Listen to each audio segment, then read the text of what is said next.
itong Bini na all-girls group. Kaya lang, ang daming kaliwat ka ng ano ngayon. Mga attitude, hindi ba rin? Ng mga fans.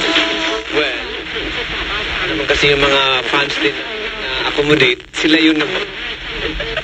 Ganun din minsan. Kasi di ba? Ang dami mga magagaling na artist. Tumagal na sa industry pero down to earth. Totoo man yung issue, sana maano nyo yan, ma-address nyo yan. Ay, ano naman?